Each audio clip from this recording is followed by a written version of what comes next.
We are here. This is lesson 13 of module 3, the last lesson. Let's let that sink in. The last lesson of module 3. That means that at the end of this week, we can retire this book, and this book. Next week, brand new books. All brand new books. That's right. But before we get ahead of ourselves, let's go ahead and get our Starry Night Fluency book so we can conclude our last sprint of module 3. Oh my gosh. It reads that we will be adding 3 numbers. Okay, I'm gonna read the manufacturer's note. It said this sprint will provide you with practice by adding 3 numbers within 20. So that means your answer is going to be 20 or less. And it encourages you to apply properties of operations as strategies to find your answers. So that's like when we make 10, when we use doubles, just different tools we've used and will use to help us solve problems. Now this sprint can be found on page number 151, which goes out saying is near the very, very back of the book. So if you're trying to find the page, I would say start at the back. Flip, flip, flip, blank pages. Ah, there it is. I can't show you. No. But it's page 151. The digits are 151. I think I've stalled long enough that you should be ready. You're going to write the missing number. They are all addition within 20 problems. Each problem has 3 parts. Blank plus blank equals, and that's what you're solving for. Now, normally I know I tell you a wrong answer is better than no answer. In this instance, these are the times where it's better to take your time. 5 right answers is better than a bunch of random guessing numbers. So think about it. I know you only have a minute, but I want you to take your time with each question. So what if you only answer 2 of them? Are they right? That means you know what you're doing. You just need a little bit more time. Remember, you are your only competition. Dreams to realities. We talked about this. What's in the middle? Plans and goals. Plans and goals. All right, guys. So I'm going to put 1 minute on the clock, and you're going to get ready. So on your mark, get set, go.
You heard it just like I did.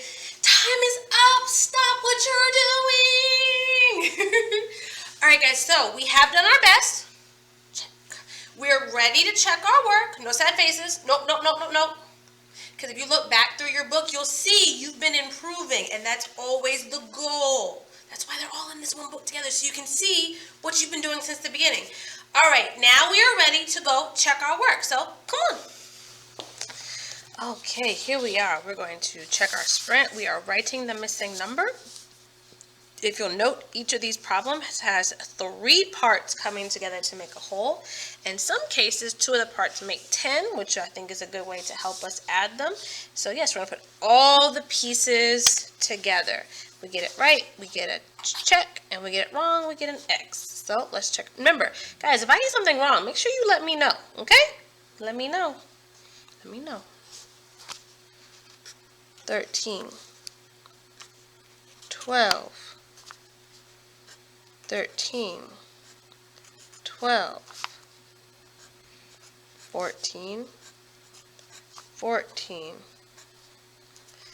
13. All right, so just a quick note, for these first 7 problems, what I did was I found the way to make 10, and then I added on the rest. See? They're all 10 and some 1s. That worked for this first section of the book. For the first section, I don't know that it'll work for the next, but just showing y'all what I did and how I did that so quickly. Okay? 16, 18, 9, 19, 13, 19, 18, 20. All right, guys, in this section, the trick was to use your doubles. 2 and 2, 3 and 3, 4 and 4, 2 and 2, 3 and 3. This one I'll star because it could be doubles or partners to 10. 1 and 1, 2 and 2, 4 and 4. Those are the tools that I use to help me solve these problems, making 10, using doubles, all tools that we have used in the past. Let's go ahead to the top of column 2, question number 16. 17, 18, 19, 19,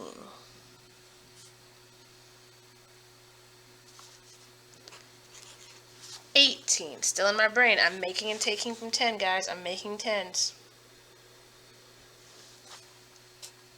11, 18, 19. Now look, this last section here, the location of the missing part has changed. I'm not looking for the whole. I'm not looking for a missing. The location of the missing number has changed. I am now looking for missing parts and not missing holes. So 9 plus 1 plus blank equals 14. 10 and 4 more is 14. 4, 5, 9, 14, 4,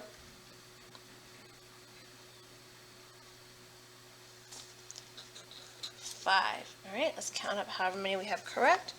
Write that in the starburst. I think I have them all right. I told you I'd be happy for you to tell me I did something wrong. I'd be happy if you told me I did something wrong. All right, guys, let's continue with our lesson. Nice work on that sprint, guys. I know adding 3 numbers together can be a little challenging, and that's okay. But that is also why I showed you some of the strategies that I was using that apply to things we've already done. We've used those strategies. They're not new. Even though we've been doing mostly collecting data and measurement, these strategies haven't gone anywhere. They're not new, guys. And don't worry, when we get back into Module 4, adding and subtracting, we'll work on those even more. So make sure they're staying fresh in your brain. This is why we've been doing so many sprints this module too, to make sure that that stuff stays fluent. So guys, guys, let's go ahead into our application problem. Let me correct that. Our final application problem of Module 3. Let's check that out a little bit. Our final application problem of Module 3. I know, right? It is on page number 267 in your Learn book. Flower beds.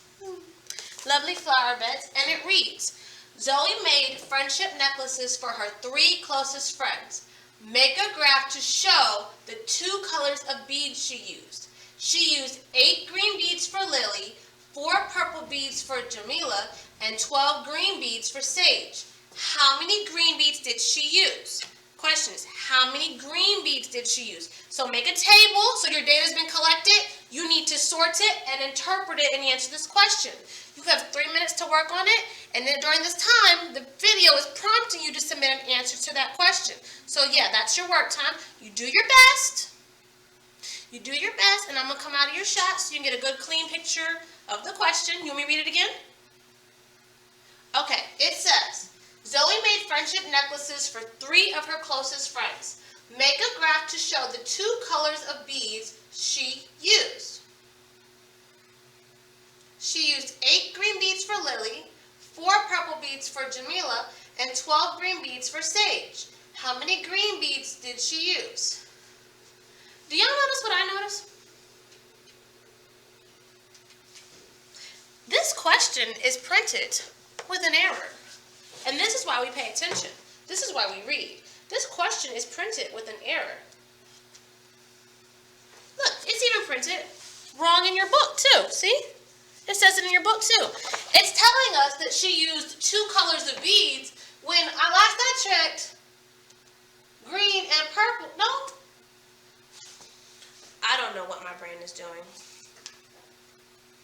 The book is right. There's 2 colors. It's just green and purple. I don't know, guys. Maybe I'm just excited for the end of Module 3. Let's try that again. Zoe made friendship necklaces for her 3 closest friends. Make a graph to show the 2 colors of beads she used. She used 8 green beads for Lily, 4 purple beads for Jamila, and 12 green beads for Sage. All right, there we go. How many green beads did she use? There we go. The data has been collected. You need to sort and interpret it. Now you're ready to work on the question, guys. Go ahead, give it a couple minutes.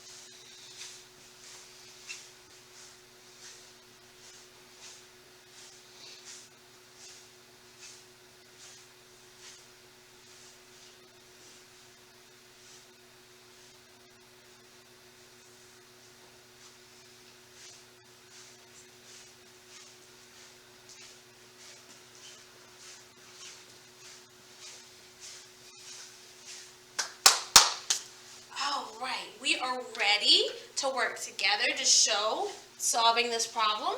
We're going to make a table to show the data being collected. We can use circles, we could use tallies, we could use pictures. I would like us to use tallies because I know what we're going to do later. So I would like us to use tallies.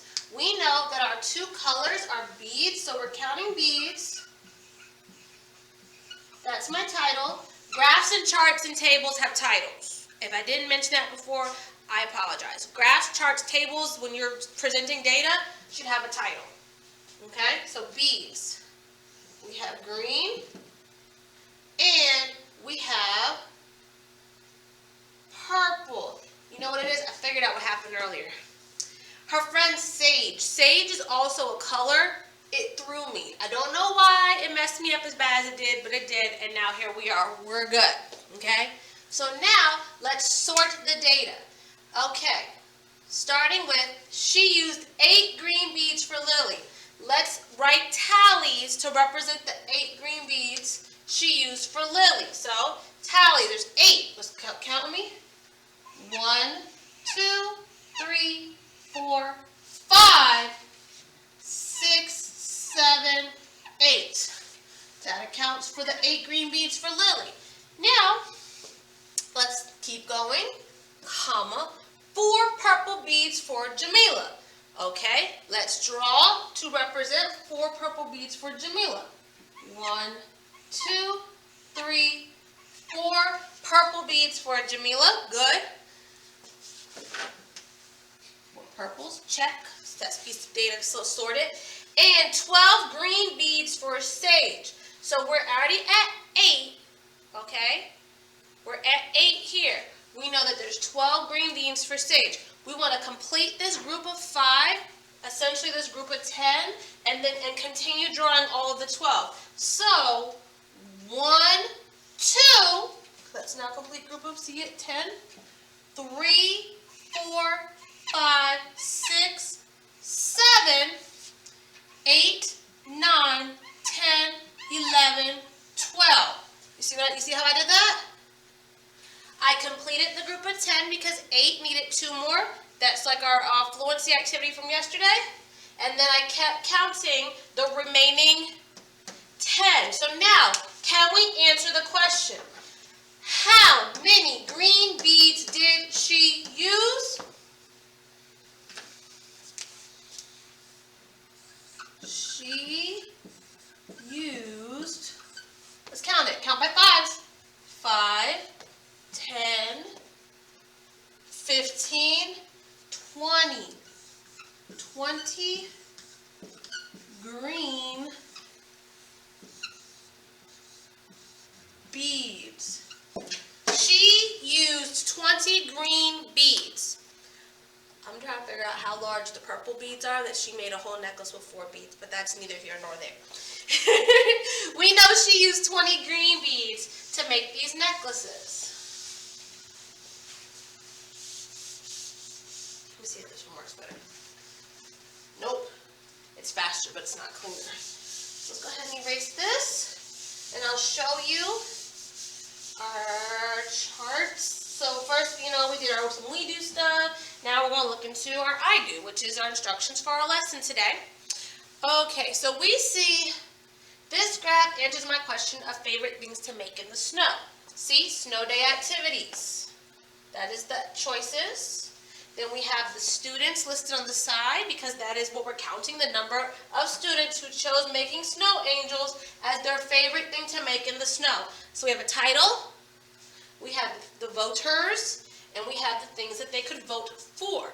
What do you notice that's different about this graph than the one we used yesterday?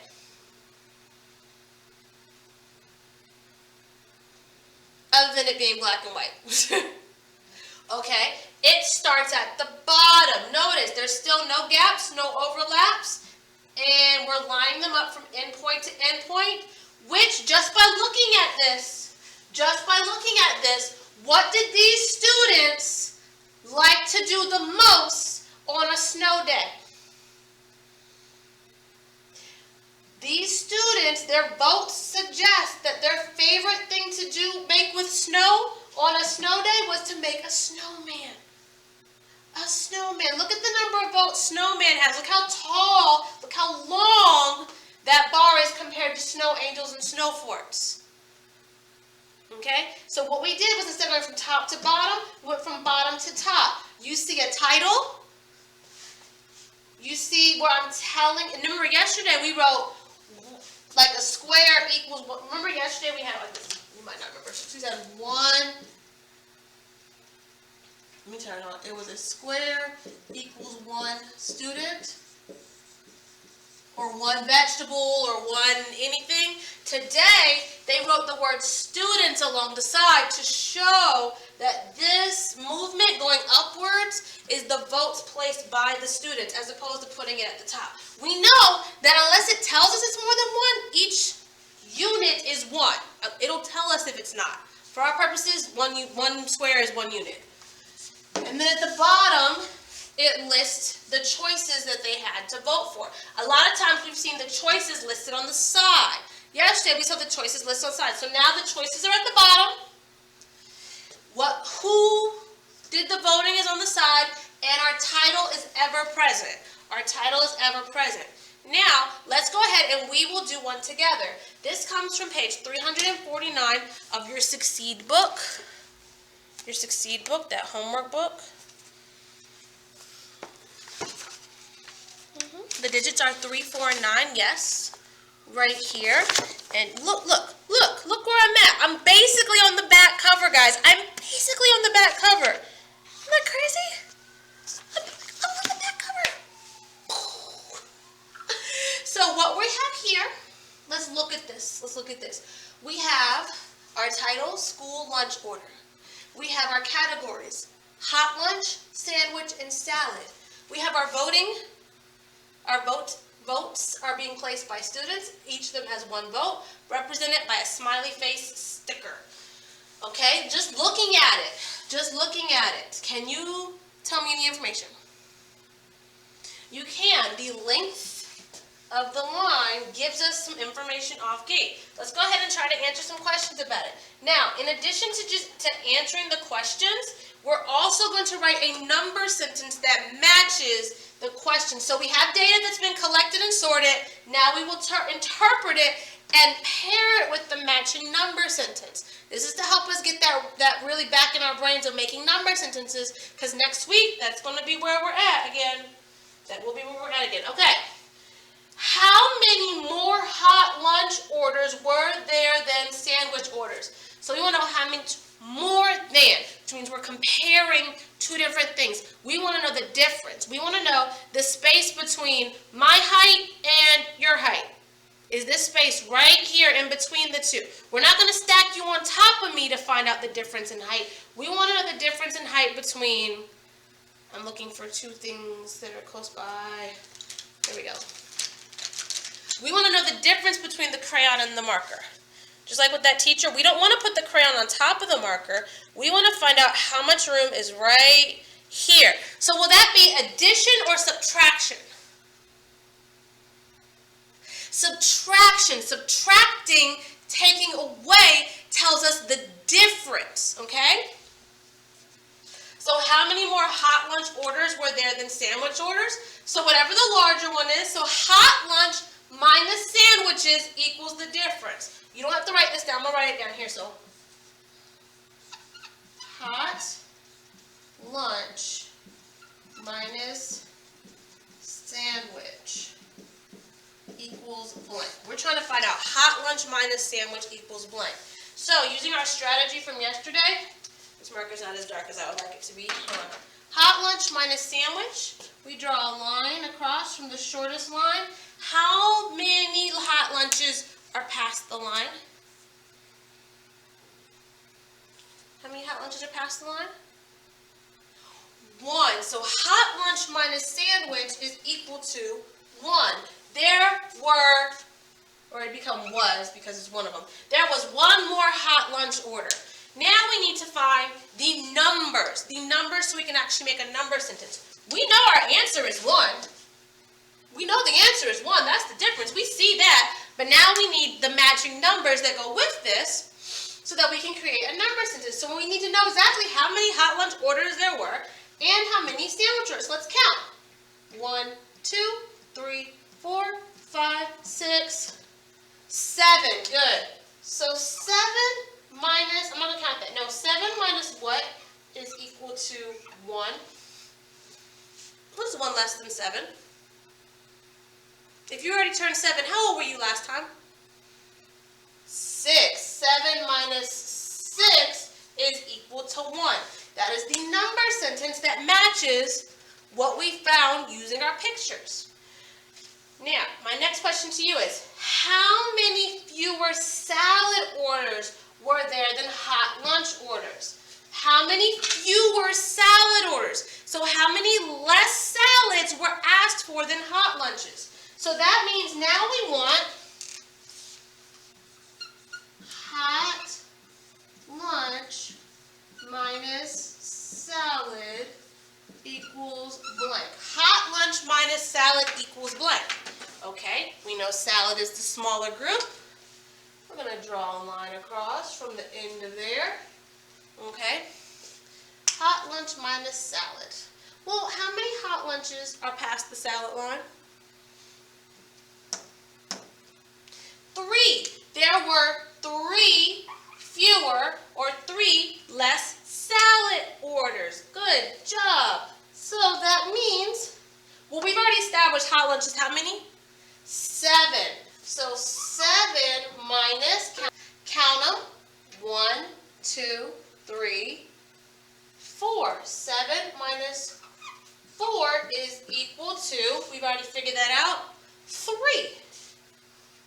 Hot lunch minus salad is equal to 3. And one last question.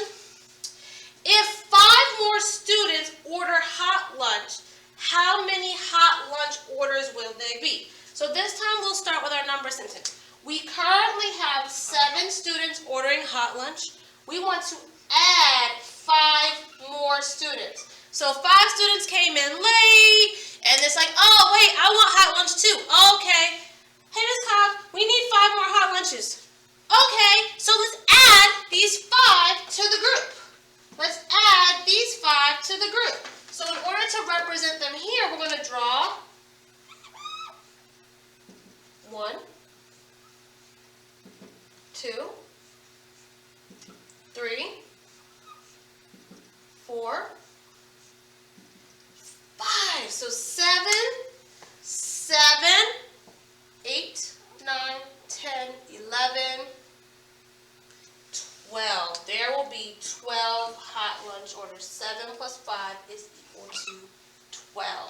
7 plus 5. Because now we're adding more. See, this time we did want to put more on it. We weren't looking for the difference. We want more children to show up ready to eat, which is fine, perfectly fine.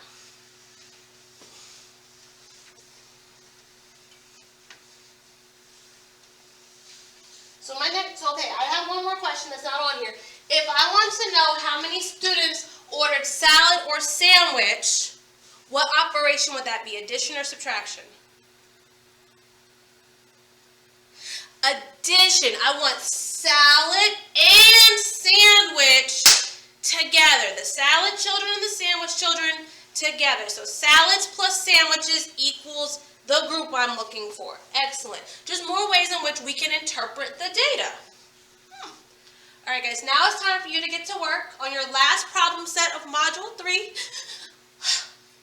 I know I'm extra, it's okay. It starts on page 269. It is front and back, like most of them are front and back. You're going to be interpreting data, some starting at the bottom, some starting at the top. Looking for school day weather and favorite fruit. You are being prompted to add number sentences. This is intentional because we're getting back into addition and subtraction next week. This is intentional. Use your pictures, find the answers, and write the number sentence that matches the work you did. Okay? Okay. And then your exit ticket, which will be on page 271. I just want to put this right here, 271. So here, the end of the book, blank page, blank.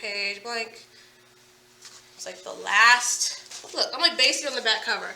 271. So using the book and having the book at hand, I'm going to ask you to answer these questions in the form of a quiz. Okay, your exit ticket, you're going to want your book there so you can see the picture while you're attempting to answer these questions. Okay? All right, so yes, 271. This does conclude our final lesson of Module 3. So wait, what else does that also mean is happening this week?